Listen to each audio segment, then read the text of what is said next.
وہ امام جو امت کی ہدایت کر رہا ہے، جس کا گھر بھی ہے اور لاکھوں کروڑوں شیعہ ہیں ہدایت کے لیے، وہ ٹائم نکالتے تھے روزانہ 3 سپارے.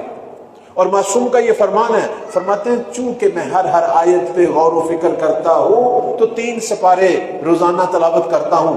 اگر غور و فکر کرنا نہ ہوتا تو میں روزانہ 10 سپارے تلاوت کرتا، اگر صرف تلاوت کرنا مقصود ہوتی. میرے عزیزوں، میرے بزرگوں، امام بتا رہے ہیں کہ قرآن سے کس طرح ہدایت لینی ہے. قرآن صرف وہ کتاب نہیں ہے کہ جو ہم نے مردوں کے لیے پڑھنی ہوتی ہے. یہاں کسی موت کا اعلان ہوتا ہے، سپارے تقسیم ہونا شروع ہو جاتے ہیں. کہ قرآن زندوں کی کتاب ہے، قرآن حیات دینے والی کتاب ہے، قرآن کتاب ہدایت ہے. ابھی تو قرآن کا زمانہ شروع نہیں ہوا، ابھی ہم نے صرف قرآن کو تبرک کے لیے، ہاتھ لگانے کے لیے، یا دم درود کے لیے، بیماریوں کی شفا کے لیے، پتہ نہیں کئی نسخوں کے لیے ہم نے رکھا ہوا ہے، یا کسی مرنے والے کی بخشش کے لیے. یہ ہماری غفلت ہے یا کم توجہ ہے؟ ہماری احادیث میں ہے کہ جب ہمارے مولا کا زمانہ آئے گا اور اللہ ہمیں وہ زمانہ دکھائے، کہتے اس زمانے کو کہتے ہیں کہ وہ قرآن کا زمانہ ہے. امام کی حکومت کا نام دولت القرآن بھی ہے، کہ لوگ کہیں گے مہدی حکومت نہیں کر رہے، قرآن ہم پہ حکومت کر رہا ہے.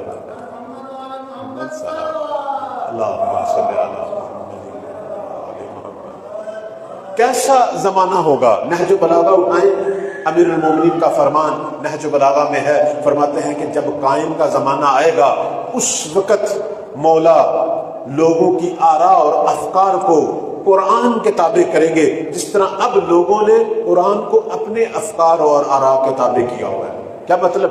آج کل ہر فرقہ مکتب اپنی بات کو قرآن پر ثابت کرنے کے لیے تحمیل کرتا ہے، یعنی قرآن کو اپنے پیچھے چلا رہا ہے. لیکن جب مہدی کا زمانہ آئے گا وہ پوری دنیا کے افکار اور آراء کو قرآن کے تابع کریں گے. قرآن پیشوا بنے گا، لوگ اس کے مطابق چلیں گے.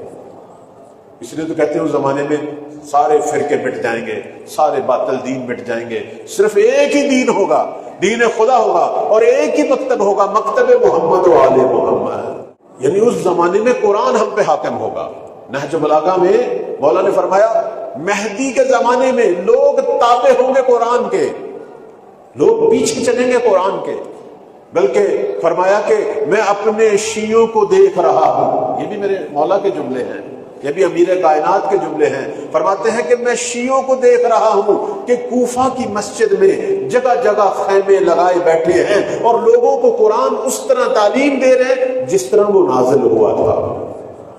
یعنی انہی معانی کے ساتھ، انہی تفاسیر کے ساتھ قرآن کی تعلیم دے رہے ہیں. یعنی میرے مولا کے زمانے میں شیعہ بنیں گے معلم قرآن.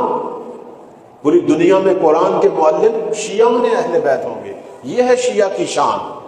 بلکہ ایک اور مقام پہ معصوم کا فرمان ہے، فرماتے ہیں کہ جب قائم کا زمانہ آئے گا، جب قائم کا دور آئے گا، قرآن اس طرح ہماری زندگیوں میں داخل ہو چکا ہوگا کہ اگر ایک گھر کی خاتون اس سے اگر کوئی مسئلہ پوچھا جائے یا اس کے لیے کوئی مسئلہ شرعی پیش آئے، وہ کتاب خدا، وہ قرآن مجید کو کھولے گی، قرآن کی تلاوت کرے گی اور اپنے علم اور فہم کے مطابق اس قرآن سے اپنے لیے مسئلہ شرعی عکس کرے گی اور اس پر عمل کرے گی.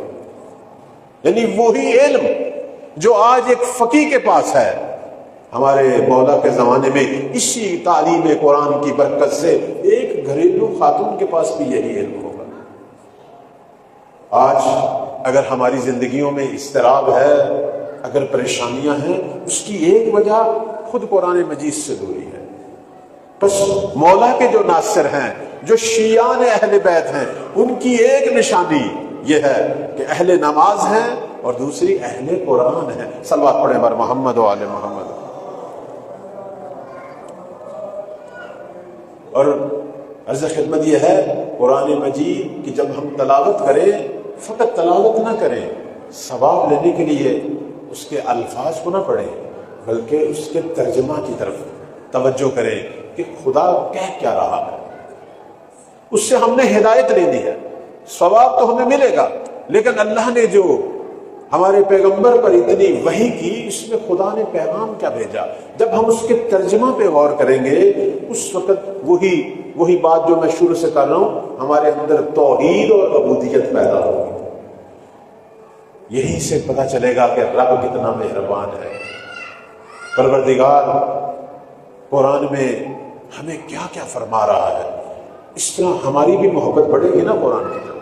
یہ جو لوگ کہتے ہیں جی کس طرح عبودیت پیدا ہو، کس طرح توحید پیدا ہو، کوئی لمبی چوڑی گفتگو کی ضرورت نہیں، صرف تو قرآن والا بن جا، اللہ کے فرامین کو پڑھنے والا بن جا، یہی قرآن ہی تیرے اندر توحید بھی پیدا کرے گا، یہی عبودیت بھی پیدا کرے گا۔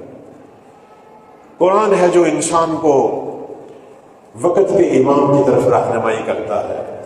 قرآن ہے کہ جس کی وجہ سے ہمارے امام پہچانے جاتے ہیں۔ کسی نے چوتھے مولا امام زین العابدین صلوات اللہ علیہ سے اللہم صلی علی محمد سوال کیا، دنیا میں سب سے پیاری چیز جس کو آپ ذرا ایک لحظہ بھی چھوڑنے کے لیے تیار نہیں، وہ کون سی چیز ہے؟ فرمایا قرآن۔ اگر دنیا میں ہر چیز مجھ سے لے لی جائے، فقط قرآن میرے پاس ہو، میرے پاس سارا کچھ ہے، میرے لیے یہی کافی ہے، کیونکہ یہ کلام پروردگار ہے، چونکہ میرے رب کا کلام ہے۔ یہی وہی چیز ہے جس نے مجھے عبودیت دینی ہے،